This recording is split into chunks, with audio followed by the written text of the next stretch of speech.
So hello students, welcome to online Guruji classes. तो friends, जैसा आप सबको मालूम है कि आज से हमने आरआरबी एनटीपीसी में जो साइंस है उसकी क्लासेस शुरू कर दी हैं और रोज़ रात 8 बजे साइंस के लेक्चर आपके पास अपलोड होके पहुंच जाएंगे। इसमें मैंने ये वादा किया है कि मैं 15 लेक्चर में साइंस कंप्लीट करूंगा, जिसमें कि बायोलॉजी होगी और बाकी के 8-9 दिन में फिज़िक्स और केमिस्ट्री भी कंप्लीट कर दूंगा। तो इसका पूरा का पूरा जो शेड्यूल है वो आपको आज मिल जाएगा। तो आपसे सबसे पहली दरख्वास्त तो ये है कि हम आपको एक टेलीग्राम चैनल का लिंक देंगे, तो उस टेलीग्राम चैनल को आप लोग भी ज्वाइन कर लीजिए और अपने फ्रेंड से भी बोलिए कि उसको ज्वाइन कर लें। उस टेलीग्राम के चैनल पे मैं जो भी यहाँ पे पढ़ाऊँगा, जो भी लेक्चर पढ़ाऊँगा, उसके hand written notes PDF form में आपको मिल जाएंगे। जैसे 8 बजे अगर लेक्चर अपलोड होगा तो 9 बजे तक उसके नोट्स आपको मिल जाएंगे। तो आप वहाँ पर पहले ये लेक्चर सुन के उसके बाद नोट्स से भी उसको रिवाइज कर सकते हैं। क्लियर? और रोज़ 8 बजे साइंस के लेक्चर तो होंगे ही होंगे। दिन में 2 बजे आपके पास करंट अफेयर्स का लेक्चर भी अब से डेली अपलोड होगा, जिसमें हम लोग जो जब तक आपका एग्ज़ाम नहीं होता तब तक पूरा का पूरा करंट अफेयर्स आपको कराएंगे और पुराना करंट अफेयर्स भी उसमें शामिल होगा। तो ये 2 क्लासेस आपकी फ़िक्स हो चुकी हैं, दोपहर 2 बजे और रात 8 बजे। तो आज हम लोग पहला लेक्चर बायोलॉजी का शुरू कर रहे हैं। जो टाइम टेबल है वो पूरा आपको मिल जाएगा ग्रुप में। ग्रुप को ज्वाइन कर लें, टेलीग्राम के अंदर लिंक मिल जाएगा आपको, ठीक है। उसके बाद जो आरआरबी एनटीपीसी के जो मॉक टेस्ट अगर आपने करने हैं तो उसका भी एक लिंक आपको मिल जाएगा वहाँ पर, जहाँ से आप मॉक टेस्ट कर सकते हैं। क्लियर हो गया कि नहीं हो गया? तो ये तो हो गई महत्वपूर्ण जानकारी। तो आज इस लेक्चर का जो पहला टॉपिक मैं लेके आया हूँ वो है पाचन तंत्र, यानी कि डाइजेस्टिव सिस्टम। ये लेक्चर बाइलिंगुअल होगा, यानी कि अंग्रेजी में भी होगा और हिंदी में भी होगा। आप मेरे सामने व्हाइट बोर्ड पे डायग्राम देख सकते हैं। मैंने पूरे के पूरे पाचन तंत्र का डायग्राम बनाया हुआ है, ठीक है। तो आज के लेक्चर में हम पाचन तंत्र जो है यानी कि जो डाइजेस्टिव सिस्टम है उसको समझेंगे, उसके अलग अलग पार्ट्स को यानी कि अलग अलग भागों को समझेंगे और यानी कि बाहरी रूप से उसको समझेंगे। इसके बाद जो कल का लेक्चर होगा उसके अंदर मैं पूरे पोषण को लेके आऊँगा, यानी कि न्यूट्रिशन। तो उस पोषण में जो डाइजेशन होता है यानी कि जो पाचन होता है, कार्बोहाइड्रेट, प्रोटीन, फैट, ठीक है ना, वो सब हम लोग कल जो लेक्चर आएगा 8 बजे उसमें करेंगे। उसके साथ साथ जो कुपोषण होता है, कुपोषण से होने वाली जो अलग अलग तरह की डेफिशिएंसी डिजीज होती हैं, जो बीमारियां होती हैं, उसको भी कल के लेक्चर में करेंगे, ठीक है ना। तो पहला लेक्चर है तो शुरुआत थोड़ी सी हल्की रखते हैं इसकी, ठीक है, क्योंकि जो पाचन प्रक्रिया है आपका, डाइजेशन, वो थोड़ा सा टफ है, उसमें बहुत सारे एंजाइम और हार्मोन आते हैं। तो वो अगले लेक्चर में यानी कि कल मैं आपके सामने लेके आऊँगा। तो चलिए आज समझते हैं हमारे पाचन तंत्र को। क्लियर? तो चलिए इसको समझते हैं। पहले इसके अलग अलग ऑर्गन्स को हम लोग समझते हैं। आज मैंने आपके लिए हिंदी और इंग्लिश दोनों में ही इसकी लेबलिंग की हुई है, तो आई होप आपको समझ में आ जाएगा। क्लियर है कि नहीं है? तो सबसे पहले जब हम पाचन प्रक्रिया शुरू करते हैं तो माउथ से करते हैं, मुंह से करते हैं, ठीक है, जिसको हम लोग बकल कैविटी भी बोलते हैं। अब मुंह के अंदर हमारे क्या होते हैं? एक तो हमारी जीभ होती है, जिह्वा होती है, और दूसरे होते हैं हमारे दांत। तो दांतों के बारे में मैं आपको इसके बाद अलग से बताऊंगा कि कितने प्रकार के दांत होते हैं, दांत का सूत्र यानी कि डेंटल फार्मूला क्या होता है, उसको भी हम लोग पढ़ेंगे, ठीक है ना। तो सबसे पहले जब हम लोग अपने मुंह में देखते हैं तो हमारे मुंह में लार ग्रंथियां होती हैं, जिनको हम लोग सलाइवरी ग्लैंड्स बोलते हैं, ठीक है ना।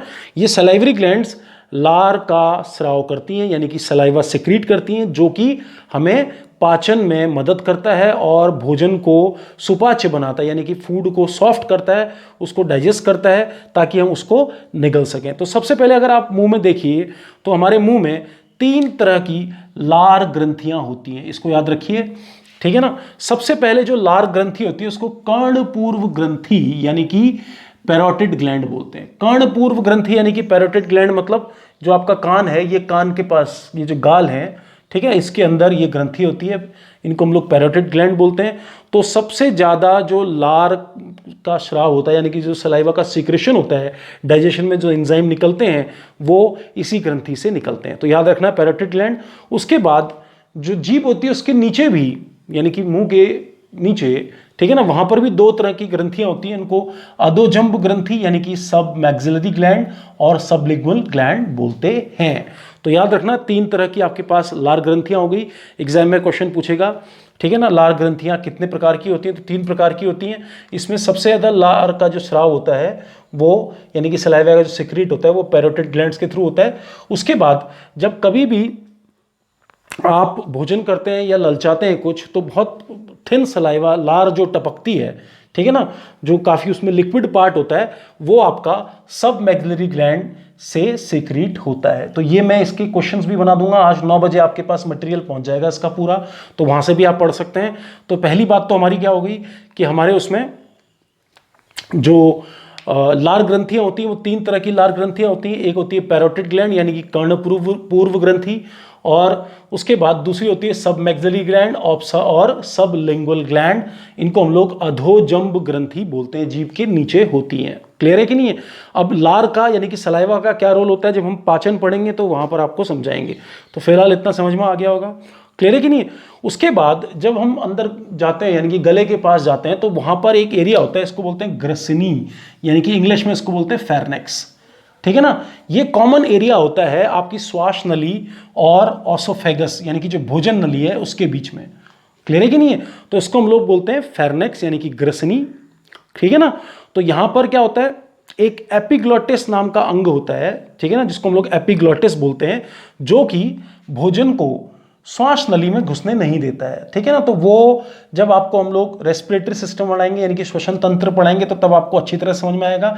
लेकिन अभी यहां पर आप याद रख लीजिए, जो गला होता है यानी कि जो गले के अंदर जो कॉमन पार्ट है, जहां पर भोजन नली यानी कि ग्रसिका और श्वास नली दोनों एक जगह पे मिलते हैं। मिलते क्या है मतलब, वो वहां से दोनों अलग अलग होते हैं, उसको बोलते हैं ग्रसनी यानी कि फेरनेक्स। अगर आपने मेरा रेस्पिरेटरी सिस्टम वाला लेक्चर नहीं देखा होगा तो अगर आप वहां पे देखेंगे तो मैंने बहुत डिटेल में समझाया हुआ है। ठीक है ना? अब आप देखिए, ये आपकी पूरी की पूरी आहार नाल है। आहार नाल आपकी ग्रसिका ऑसोफेगस, उसके बाद आमाशय स्टमक के बाद आपका छोटी आंत बड़ी आंत से होकर जो पूरा का पूरा जो गुदा द्वार है वहां तक जो पूरा ये कंटिन्यूअस है, इसमें बीच में कहीं पर भी गैप नहीं है। ठीक है ना? अब इसके अलग अलग भाग होते हैं, लेकिन इस पूरे को जो आपकी ऑसोफेगस यानी कि ग्रसिका से शुरू होती है और गुदा में जाके खत्म होती है, यानी कि ऑसोफेगस से शुरू होके एनस तक जो होती है उसको हम लोग बोलते हैं आहार नाल यानी कि एलिमेंट्री कैनाल, इस पूरे के पूरे हिस्से को। ठीक है ना? क्लियर है कि नहीं? और आहार नाल की जो लंबाई होती है वो 9 मीटर होती है, यहां से लेकर यहां तक। ठीक है ना? तो पूरा का पूरा जो पाचन तंत्र है वो आपकी आहार नाल पे स्थित है। आहार नाल में बीच में आपका आमाशय यानी कि स्टमक आएगा, उसके बाद छोटी आंत बड़ी आंत, ठीक है ना, उसके बाद कुछ ग्रंथियां आएंगी जैसे अग्नाशय हो गया, पित्ताशय हो गया, यकृत हो गया यानी कि पैंक्रियाज हो गया, गॉल ब्लैडर हो गया, लिवर हो गया, वो सब जुड़ी रहती हैं और लास्ट में जाके ये गुदा यानी कि एनस तक पहुंचता है और इसको पूरा हम लोग आहार नाल बोलते हैं 9 मीटर का। तो यहां तक आपको क्लियर हो गया होगा। अब देखिए एक एक करके इनके भागों को देखते हैं। तो सबसे पहले जो आपका ये फूड पाइप जो आपका होता है, आहार नाल का सबसे ऊपर वाला जो भाग होता है उसको हम लोग ऑसोफेगस यानी कि ग्रसिका बोलते हैं। देख लीजिए यहां पर क्या बोलते हैं उसको, ऑसोफेगस यानी कि ग्रसिका। 25 सेंटीमीटर इसकी लंबाई होती है। ठीक है ना? उसके बाद ऑसोफेगस जाके एक सी, जैसे सी आकार होता है, शी शेप्ड एक अंग में मिलती है जिसको आमाशय यानी कि स्टमक बोला जाता है। याद रख लीजिए, ठीक है, ग्रसिका मिलेगी स्टमक में। क्लियर है कि नहीं है? अब देखिए जब स्टमक आप देखेंगे तो स्टमक के नीचे पैंक्रियाज यानी कि आग्नाशय होता है। ठीक है ना? क्लियर है कि नहीं है?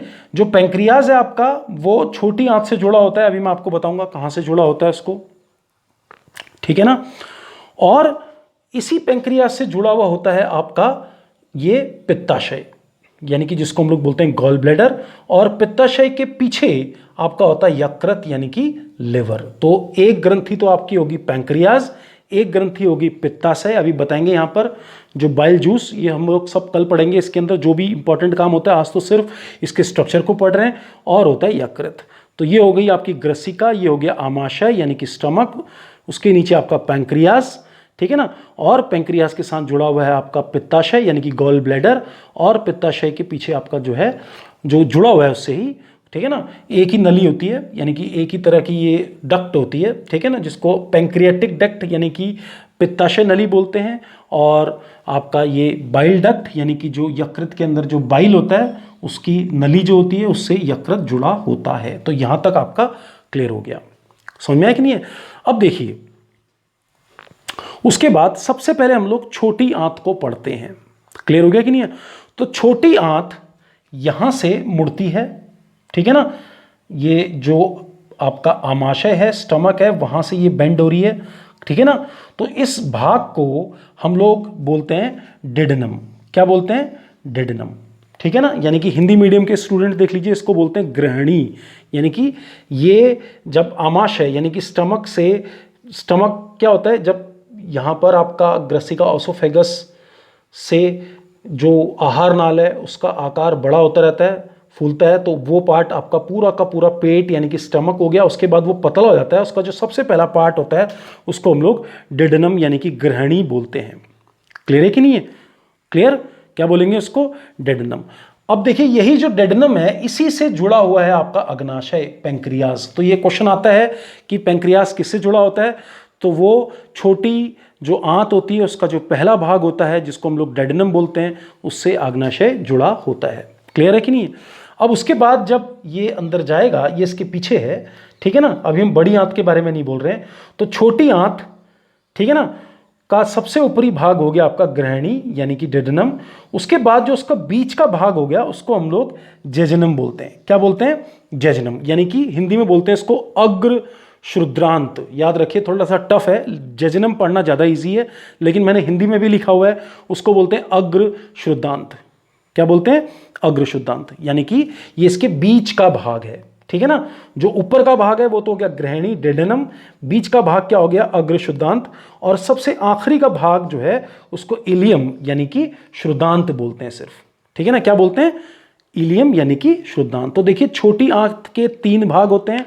पहला भाग है डेडनम यानी कि ग्रहणी, बीच का भाग है जेजनम यानी कि अग्र शुद्धांत, और सबसे आखिरी का भाग जो है वह है इलियम, ठीक है ना। तो याद रखिए यहाँ से जो डेडनम होता है वो आपके आमाशय यानी कि स्टमक के साथ कनेक्टेड होता है, और जो शुद्धांत होता है आपका यानी कि जो आपका इलियम है वो बड़ी आंत के साथ जुड़ेगा। तो सबसे पहले हमने छोटी आंत को देख लिया। तो छोटी आंत के हमारे 3 भाग हो गए, यानी कि ग्रहणी, डेडनम, अग्र शुद्धांत जेजनम, और शुद्धांत यानी कि इलियम। तो यहां तक आपको क्लियर हो गया, ठीक है ना। तो अभी तक देखिए हमने ग्रसिका को कर लिया, आमाशय कर लिया, हमने अग्नाशय के बारे में पढ़ लिया, हमने पित्ताशय के बारे में पढ़ लिया, लीवर के बारे में पढ़ लिया। अभी हम अगले लेक्चर में बहुत डिटेल में अग्नाशय के बारे में पढ़ेंगे। जैसे आपने कई बार डायबिटीज़ सुना होगा बीमारी, ठीक है ना, डायबिटीज़ के प्रकार भी आपको कल बताएंगे, ठीक है ना। तो इंसुलिन आपने एक हार्मोन के बारे में सुना होगा, ठीक है ना। तो वो आपके अग्नाशय से ही स्राव होता है उसका। 3 तरह की कोशिकाएं होती हैं, अल्फा, बीटा और डेल्टा कोशिकाएं। तो बताएंगे वहां पर जो बीटा कोशिकाएं होती है वो इंसुलिन रिलीज करती है। इसके अलावा कई तरह के पाचन एंजाइम भी इनके द्वारा रिलीज किए जाते हैं। उसी तरह से आपने बाइल जूस पढ़ा होगा जो कि लिवर में बनता है और उसको जो है गॉल ब्लैडर में स्टोर होता है। तो वो सब मैं अभी कंफ्यूज नहीं करना चाहता आपको, अभी आप सिर्फ इसका आउटर स्ट्रक्चर पढ़िए तो इतना भाग आपको क्लियर हो गया होगा। यहां तक समझ में आया? तो छोटी आंत समझ में आ गई आपको। तो छोटी आंत जो पेट से जुड़ी होती है और जहां से वो मोटी से पतली होती है उसको डेडनम बोलते हैं, उसके बाद जेजनम बोलते हैं, उसके बाद इलियम बोलते हैं, जब वो बड़ी आंत से कनेक्ट होती है। अब ये बड़ी आंत से जब कनेक्ट हुई, ठीक है ना, तो बड़ी आंत से जब कनेक्ट होती है तो उसका जो पहला भाग होता है उसको हम लोग बोलते हैं केशियम यानी कि अंधनाल। हिंदी में क्या बोलेंगे? अंधनाल। यहाँ पे बहुत तरह के आपके बैक्टीरिया होते हैं जो कि मतलब काफ़ी फायदेमंद होते हैं मानव शरीर के लिए, तो उसको बोलते हैं हम लोग अंधनाल। और अंधनाल से ही जुड़ा हुआ एक अंग होता है जिसको इंग्लिश में अपेंडिक्स बोलते हैं, यानी कि वर्मीफॉर्म अपेंडिक्स। हिंदी में उसको बोलते हैं कृम रूप परिशोषिका, ठीक है ना। तो कृम रूप परिशोषिका पढ़ने से अच्छा आप वर्मीफॉर्म अपेंडिक्स पढ़ लीजिए। ये अपेंडिक्स जो है इसका मानव शरीर में कोई खास योगदान नहीं होता है, ठीक है ना। तो कई बार आपने देखा होगा इसमें इन्फेक्शन हो जाता है या ये अपेंडिक्स बस्ट हो जाता है तो काफ़ी ज़्यादा दर्द होता है उसका। तो कल उन बीमारियों के बारे में हम जो पढ़ेंगे, अपेंडिसाइटिस के बारे में पढ़ेंगे, ठीक है। तो उसको निकाल भी देंगे तो कोई फर्क नहीं पड़ेगा। तो अपेंडिक्स तो इसका ये वाला भाग हो गया, ठीक है ना। लेकिन उस जहाँ पर आपकी जो छोटी आंत जुड़ती है यानी कि शुद्धांत जुड़ता है, इलियम जुड़ता है, उसको बोलते हैं केशियम यानी कि अंधनाल। अब यहाँ से आप देखिए अगर मैं बड़ी आंत के भाग बोलूं तो बड़ी आंत का पहला भाग होगा आपका केशियम यानी कि अंधनाल, ठीक है। उसके बाद ऊपर की तरफ भोजन जाएगा, ठीक है ना। तो ये वाला जो पूरा ये जो आपको बड़ी सी आंत दिख रही है जिसको हम लोग बड़ी आंत बोलते हैं, इसको कोलोन बोलते हैं। क्या बोलते हैं? कोलोन बोलते हैं, ठीक है ना। कोलोन मतलब हिंदी में उसको बोलते हैं वृहदंत्र। तो कोलोन याद करना ज्यादा इजी है, वृहदंत्र याद करना मेरे हिसाब से ज्यादा मुश्किल है। क्लियर है कि नहीं है? तो यहां तक आपको समझ में आ गया होगा, ठीक है। तो आप देखना छोटी आंत का एक भाग क्या हो गया? केशियम हो गया। एक भाग हो गया अपेंडिक्स, केशियम मतलब अंधनाल। दूसरा भाग हो गया अपेंडिक्स जिसको हम लोग परिशोषिका बोलते हैं। उसके बाद ये ऊपर की तरफ जो जा रही है, देखिए भोजन, पचा हुआ भोजन जब हम लास्ट में पढ़ेंगे डाइजेशन के बारे में, यहां से एंटर करेगा बड़ी आंत में, ऊपर की तरफ जाएगा, तो उसको बोलते हैं हम लोग असेंडिंग कोलोन इंग्लिश में, यानी कि आरोही वृहदंत्र। ये देखिए मैंने यहां पर नीले से ऊपर बना रखा है, आरोही वृहदंत्र। उसके बाद ये फ्लैट हो जाएगा, इसको बोलेंगे अनुप्रस्थ वृहदंत्र यानी कि ट्रांसवर्स कोलोन। उसके बाद ये नीचे की तरफ आएगा, इसको बोलेंगे हम लोग अवरोही वृहदंत्र यानी कि डिसेंडिंग कोलोन। और उसके बाद यहां पर अगर आप देखेंगे जब ये जो आपका मलाशय है रेक्टम से जुड़ेगा, वहां पर इसको हम लोग होंगे सिग्मोइड कोलोन यानी कि सिगंभ वृहदंत्र, ठीक है ना। तो उसको हिंदी में सिहंग वृहदंत्र बोलते हैं, इंग्लिश में उसको बोलते हैं सिग्मोइड कोलोन, ठीक है ना। तो सिग्मोइड कोलोन यहां पर जाके मिलता है मलाशय से, जहां पर मल स्टोर होता है, और मल जहां से बाहर निकलता है उसको बोलते हैं गुदाद्वार यानी कि एनस। तो आई होप आपको यहां तक क्लियर हो गया होगा। हमने पूरी की पूरी आहार नाल 9 मीटर की डिस्कस कर ली। यहां पर एक बार दोबारा से देख लेते हैं, ठीक है ना। मुंह में अभी मैं दांतों के बारे में आपको बताऊंगा, ठीक है ना। लार ग्रंथियां होती हैं, 3 तरह की लार ग्रंथियां होती हैं। एक लार ग्रंथि जो सबसे बड़ी होती है वो आपकी कान के पास होती है, उसको पैरोटिड ग्लैंड यानी कि कर्णपूर्व ग्रंथि बोलते हैं। 2 जीभ के नीचे होती है इसलिए उसको अधोजंब ग्रंथियां बोलते हैं, सब मैक्सिलरी ग्लैंड और सबलिंगुअल ग्लैंड। इसमें सबसे ज्यादा मात्रा में, मतलब जो सबसे महत्वपूर्ण जो लार होती है जिसके अंदर अलग अलग तरह के एंजाइम होते हैं, वो पैरोटिड ग्लैंड यानी कि कर्णपूर्व ग्रंथि सिक्रीट करती है। उसके बाद जो पतली लार होती है जिसके अंदर कोई भी एंजाइम नहीं होता है, जब आप कुछ चीज खाते हैं तो मुंह से जो पानी टपकता है वो सब मैक्सिलरी ग्लैंड, और उसके बाद सबसे कम मात्रा में सबलिंगुअल ग्लैंड से लार का स्राव होता है। उसके बाद जहां पर भोजन नली और श्वास नली एक जगह पे मिलते हैं, मतलब जहां से शुरू होते हैं उसको ग्रसनी यानी कि फेर्नेक्स बोलते हैं। उससे नीचे आ जाता है ओसोफेगस यानी कि ग्रसिका। ओसोफेगस खुलता है आपके पेट में, स्टमक में, जिसको हिंदी में बोलते हैं आमाशय, ठीक है ना। तो जो आमाशय होता है वो ऊपर पतला होता है और जब नीचे वो जाता है तब भी वो पतला होता है, ठीक है ना। अभी हम इसके बारे में भी डिटेल में पढ़ेंगे। तो ये आमाशय हो गया। आमाशय जब पतला होता है तो वो छोटी आंत में बदल जाता है यानी कि छोटी आंत में खुल जाता है, ठीक है ना। उसको हम लोग गृहिणी बोलते हैं यानी कि डिडेनम बोलते हैं। सबसे ज्यादा पाचन प्रक्रिया जब हम पढ़ेंगे यहीं पर होगी, ठीक है ना। अब आमाशय के पास जो गृहिणी है, डिडेनम से जुड़ी हुई एक ग्रंथि होती है, इसको पैंक्रियाज यानी कि आग्नाशय बोलते हैं। और वही पैंक्रियाज फिर जुड़ा होता है आपका पित्ताशय, गॉल ब्लैडर और लिवर यानी कि यकृत से। इनके पूरे फंक्शंस को हम लोग डिटेल में पढ़ेंगे, क्वेश्चन यहां से भी आते हैं, ठीक है ना। उसके बाद गृहिणी यानी कि डिडेनम खुलेगा आपका जिजनम में, अग्र शुद्धांत बीच का भाग, और फिर आखिरी का भाग बोलेंगे हम लोग शुद्धांत यानी कि इलियम, ठीक है ना। इलियम खुलेगा फिर आपके केशियम में यानी कि अंधनाल। उसके नीचे होगा अपेंडिक्स यानी कि परिशोषिका। ऊपर को हो जाएगा तो उसे बोलेंगे आरोही वृहदंत यानी कि असेंडिंग कोलोन, अनुप्रस्थ वृहदंत ट्रांसवर्स कोलोन, डिसेंडिंग कोलोन यानी कि अवरोही वृहदंत, और उसके बाद यहां पर आएगा ये सिग्मोइड वृहदंत जहां से आपका मलाशय, रेक्टम और गुदा यानी कि एनस जुड़ा होगा। तो यहां तक आई होप आपको पूरा का पूरा क्लियर हो गया होगा। एक बार आप दोबारा से इस डायग्राम को देख लीजिए, ठीक है ना। तो मुझे नहीं लगता कि यहां तक कोई डाउट होगा आप लोगों को, ठीक है। तो अब इसके बाद जो है हम जो हमारा आमाशय है, स्टमक है, उसको डिटेल में डिस्कस करेंगे, दांतों को डिटेल में डिस्कस करेंगे, और जो आहार नाल है उसके स्ट्रक्चर को डिटेल में डिस्कस करेंगे। तो आई होप आपको यहां तक समझ में आ गया होगा। अगर आपको ढंग से लेवलिंग नहीं दिख रही है तो अपनी वीडियो की क्वालिटी आप बढ़ा सकते हैं। वीडियो की क्वालिटी बढ़ाएंगे तो वो आपको दिखेगा, क्योंकि इसमें इतने ज़्यादा डायग्राम हैं कि मैं कितना भी अच्छा बना लूँ तो वो पूरी तरह से साफ नहीं दिखेगा, ठीक है। इसलिए मैंने ऐसा बनाया है। बाकी आपको PDF इसमें से मिल जाएगी। तो चलिए अब हम लोग बढ़ते हैं लेक्चर के अगले भाग की तरफ। तो चलिए दोस्तों, अब जैसा कि मैंने आपको बताया था, जब मुंह से हमने शुरुआत किया था तो पहले आपने सारे डायग्राम आप समझ गए। अब आप हमारे दांतों को समझिए, यानी कि जो दंत सूत्र है, यानी कि जो आपका डेंटल फार्मूला है उसको समझिए। मैंने एक साइड के दांत बताए हैं, यही यहाँ पे भी होंगे, तो ये ऊपर के जबड़े में रहेंगे और फिर नीचे के जबड़े में भी यही रहेंगे, ठीक है ना। तो सबसे पीछे जो हमारे दांत होते हैं उनको हम लोग चवर्णक यानी कि मोलर बोलते हैं। इनका जो नंबर होता है वो 6, 7 और 8 होता है, ठीक है ना। ये आपको ग्राइंड करने में मदद करते हैं। उससे पहले चौथे और पांचवें नंबर के जो दांत होते हैं उनको अग्र चवर्णक यानी कि प्रीमोलर बोलते हैं। क्लियर है कि नहीं है। ये आपका कैनाइन होता है जिसको हम लोग रंधनक बोलते हैं। जो आपके मांसाहारी जानवर होते हैं उनके काफ़ी बड़े कैनाइन होते हैं। तीसरे नंबर का ये दांत होता है, ठीक है ना। तो ये एक साइड एक होगा, यानी कि पूरे ऊपर एक इधर होगा, एक इधर होगा, एक नीचे, तो टोटल आपके ये 4 होते हैं, ठीक है ना। उसके बाद जो आगे के जो दांत होते हैं जो काटने के काम आते हैं उनको कृतंक यानी कि इंसीजर बोलते हैं। तो यही पैटर्न यहाँ भी चलेगा, ठीक है ना। तो देखिए यहाँ पर 2 कृतंक हो गए, एक आपका जो है वो कैनाइन हो गया तीसरे नंबर वाला, ठीक है ना। फिर 5 और 6 के प्रीमोलर हो गए और 3 आपके मोलर हो गए। तो ये चीज़ ऊपर हो गया पूरा 2 1 2 3, और उसके बाद नीचे आपका 2 1 2 3, ठीक है ना। इंटू 2 भी कर सकते हैं इसको, हालांकि फॉर्मूला यही होता है 2 1 2 3 अपॉन 2 1 2 3, ठीक है। तो इसको हम लोग बोलते हैं डेंटल फार्मूला, ठीक है।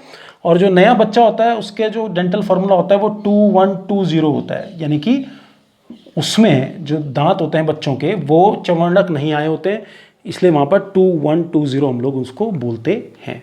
तो ये तो हो गई आपकी दांतों की बात। तो यहाँ तक क्लियर हो गया होगा आपको। अब देखिए, जब मैंने आपको पेट के बारे में, आमाशय के बारे में पढ़ाया था, तो देखिए उसके भी पार्ट होते हैं, एग्जाम में ये भी पूछा जाता है। तो जो आपका ऑसोफेगस था, ऊपर से जो कनेक्ट हो रहा था, तो वहाँ से जो आमाशय कनेक्ट होता है उसको कार्डिक बोलते हैं। ये बहुत इंपॉर्टेंट है। जठरागम यानी कि कार्डिक इसको बोला जाता है, एग्जाम में बहुत इंपॉर्टेंट है ये, ठीक है, जो वहाँ से कनेक्ट करता है। और उसके बाद ऊपर का जो हिस्सा होता है इसको फंडस बोलते हैं, हिंदी में भी फंडस बोला जाता है। ये इसकी बॉडी है, यानी कि ये इसका मुख्य भाग है। और उसके बाद जब निकासी होती है, यानी कि जब वो डिडनम यानी कि छोटी आंत से कनेक्ट होता है, तो उसको हम लोग पाइलोरिक बोलते हैं। तो याद रखना ये 4 लेवलिंग भी बहुत जरूरी है। इसको हम बोलते हैं जठरा निर्गम, ठीक है। तो ये डायग्राम भी आपके क्लियर हो गए होंगे। तो यहाँ तक आपने पढ़ लिया पूरा, ठीक है ना। पूरे के पूरे एलिमेंट्री कैनाल को समझ लिया। अभी हम इसके क्वेश्चंस भी बना के आपको देंगे, ठीक है ना। अब इसके बाद हम लोग एक एक करके डिटेल में पढ़ते हैं आंत के अंदरी भाग को, यानी कि जो आपका पूरा का पूरा जो आहार नाल होती है उसके अंदर का हिस्सा कैसा होता है। तो उसके लिए मुझे थोड़ा सा बोर्ड को मिटाना पड़ेगा, वो हमारे आज के लेक्चर का लास्ट पार्ट होगा। फिर हम लोग कल आराम से पाचन तंत्र के बारे में पढ़ेंगे।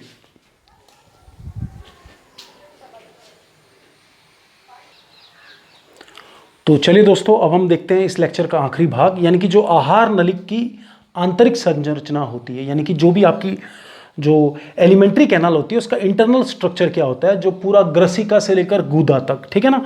तो जिसको हम लोग आंत बोलते हैं, ठीक है ना। तो आंत अंदर से कैसी होती है, थोड़ा सा इसको भी देख लेते हैं, ठीक है। तो अंदर से आंत जो होती है उसमें अलग अलग तरह की परतें होती हैं, यानी कि लेयर होती हैं। और सबसे इंपॉर्टेंट जो लेयर होती है वो लास्ट की लेयर होती है, इसको म्यूकोसा बोलते हैं, ठीक है ना। तो वैसे तो 3 लेयर मेनली होती हैं, पर यहाँ पर हम लोग सिर्फ 2 लेयर के बारे में पढ़ेंगे। जो बाहरी लेयर होती है आंत की उसको सेरोसा बोलते हैं, और जो सबसे अंदरी जो लेयर होती है उसको बोलते हैं म्यूकोसा। क्या बोलते हैं? म्यूकोसा।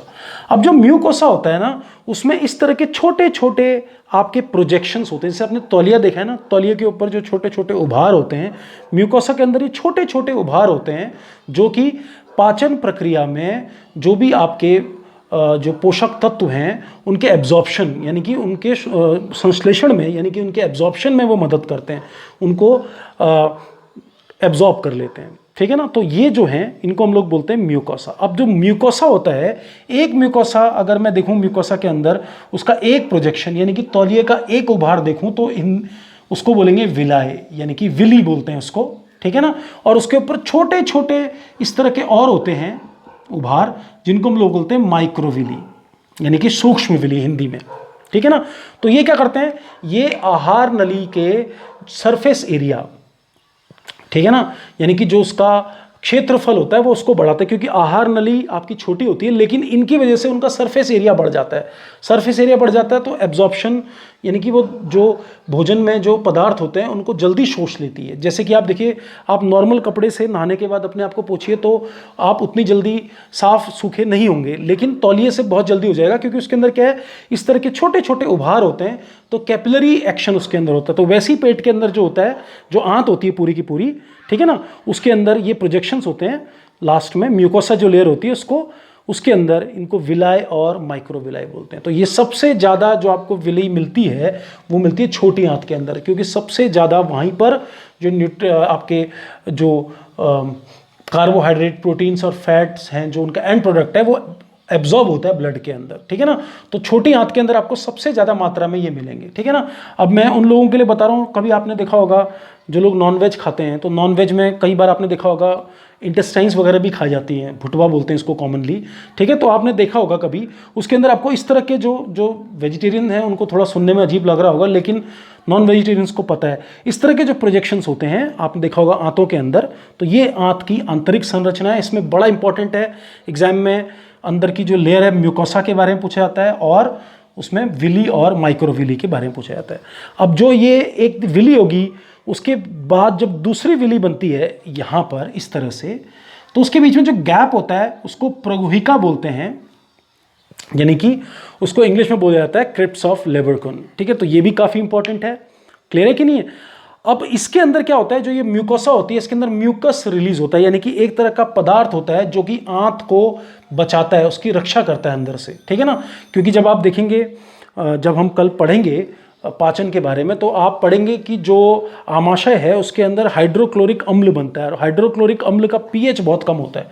तो उससे क्या है, आँच जो आपकी खुद की जो आंत है वो जल सकती है, ठीक है ना। तो उसके बचाव के लिए यहाँ पर जो कोशिकाएं होती हैं, याद रखना, उनको बोलते हैं ग्लोबुलेट कोशिका, यानी कि ग्लोबुलेट सेल, ठीक है ना, जो कि ये म्यूकस रिलीज करती हैं। क्या बोलते हैं इसको हम लोग, ये म्यूकस रिलीज करती हैं, जो कि आंतों की रक्षा करता है अम्ल से। क्लियर है कि नहीं है, क्लियर। तो यही जो म्यूकोसा होता है, ये अंदर जब हम आमाशय के बारे में पढ़ेंगे तो उसके अंदर ग्रंथियों का निर्माण करता है, जिनको गैस्ट्रिक ग्लैंड्स बोलते हैं, गैस्ट्रिक ग्रंथियां बोलते हैं, और वहां से गैस्ट्रिक जूस का स्राव होता है। तो वो गैस्ट्रिक जूस भी हम लोग कल पढ़ेंगे डिटेल में। कल मैं स्ट्रक्चर नहीं बनाऊंगा, सीधे सीधे आपको पाचन तंत्र, जो पाचन प्रक्रिया है उसके बारे में पढ़ाऊंगा, ठीक है ना। तो इन चीज़ों को आप ध्यान रखना, ये सबसे इंपॉर्टेंट है। हालांकि ये काफ़ी डीप कॉन्सेप्ट है, लेकिन पता होना चाहिए जब आपने पूरा का पूरा पढ़ लिया है। तो देखिए, अभी तक शॉर्ट में बताया था आपने क्या पढ़ा, ठीक है ना। आपने ऊपर से लेकर ऑसोफेगस, स्टमक, ठीक है ना, उसके बाद छोटी आंत के 3 भाग आपने पढ़े, फिर बड़ी आंत के भाग पढ़े, फिर आपने ग्रंथियाँ पढ़ी, अग्नाशय पढ़ा, आमाशय पढ़ा, यकृत पढ़ा, ठीक है। उसके बाद आपने दांतों का पढ़ा, दंत सूत्र पढ़ा आपने, 2 1 2 3। तो 2 क्या होता है, 1 क्या होता है, 2 क्या होता है, 3 क्या होता है, ये भी आपको पता चल गया। बच्चों के अंदर 2 1 2 0 क्यों होता है, ये भी आपको पता चल गया। आपने पेट के तीनों भाग पढ़ लिए, ठीक है ना, कार्डिक, फंडस, पाइलोरिक, एग्जाम में पूछे जाते हैं। तो पेट के तीनों भाग आपको क्लियर हो गए, छोटी आंत के तीनों भाग आपको क्लियर हो गए, बड़ी आंत के सारे भाग आपको क्लियर हो गए, ठीक है ना। उसके बाद आपको आंत की आंतरिक संरचना भी क्लियर हो गई है। तो हमने पूरा का पूरा इसको कवर अप कर लिया। अब हमने पढ़ना है पाचन प्रक्रिया, उसके अंदर कौन कौन से अम्ल रिलीज होते हैं, कौन कौन से हार्मोन्स रिलीज होते हैं, ठीक है ना, और कौन कौन से एंजाइम रिलीज होते हैं। तो वो हम लोग अगले लेक्चर में करेंगे, तो वो ज़्यादा सही रहेगा, ठीक है ना। तो आज का काम क्या है कि आप सिर्फ इसी कॉन्सेप्ट को रिवाइज करिए। 9 बजे आपको इसका पीडीएफ भी मिल जाएगा, और इसमें से संभावित 40 प्रश्न भी आपको वहाँ पर मिल जाएंगे। तो लेक्चर देखिए, और लेक्चर देखने के बाद उस पीडीएफ को कवर करिए, आपका पूरा का पूरा कवर हो जाएगा। तो आई होप आप लोगों को समझ में आ गया होगा। तो आज के लिए इतना ही। कल हम लोग मिलते हैं, डाइजेशन पढ़ेंगे, ठीक है ना, और पोषण के बारे में पढ़ेंगे, और उनसे कुपोषण के कारण होने वाली अलग अलग बीमारियों के बारे में भी पढ़ेंगे। धन्यवाद।